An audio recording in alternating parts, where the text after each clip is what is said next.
Welcome back to Brick by Brick. Today we're going to be going through whether or not it is still worth it to invest in these LEGO Star Wars Battle Packs. We'll be going through a few of the LEGO Star Wars Battle Packs I have in my collection. I'll be giving you guys my thoughts on whether or not I would recommend investing in them in 2025. So we'll start out right here with this set here.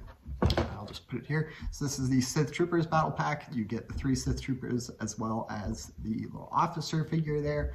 It also comes with the small build there of the little ship thing. And it's got some playability features. It's got the stud blasters there that you can mount a stud blaster there on the front of the ship.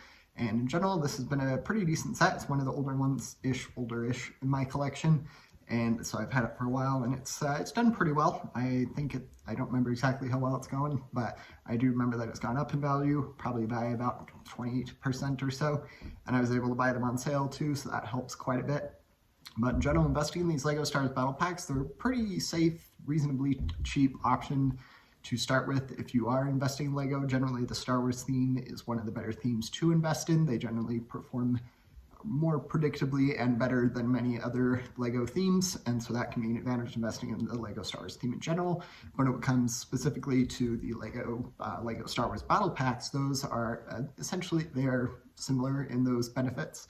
And we'll be going to another one here. So this is the LEGO 501st Legion Clone Troopers Battle Pack.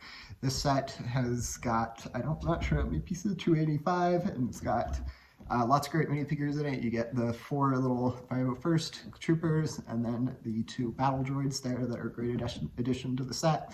This is not the normal size LEGO does for the LEGO Star Wars Battle Packs very often. This is the more expensive version. I believe it retailed for $30. I could be wrong. Feel free to correct me if I'm wrong.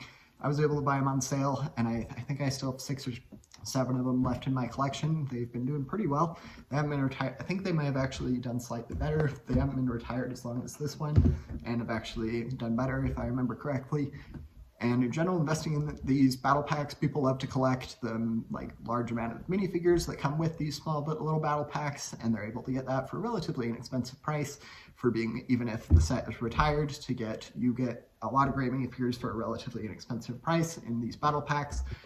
LEGO has unfortunately increased the price of the LEGO Star Wars Battle Packs. So a set like this one, there a couple of years ago, it was $13, then it was $15 to get 4 minifigures and a small little build, and then LEGO has now increased the price to about $20 in order to get 4 minifigures and the small little build or 2.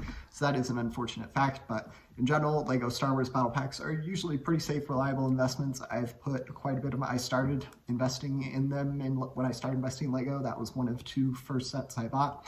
And in general, they perform fairly well. Some do better than others, but if you have your eye out for one you think it would be good and you are able to buy it on sale, I think it could be a great addition to LEGO investing collection. Feel free to let me know if you have any questions, and don't forget to like and subscribe. Thanks. Bye.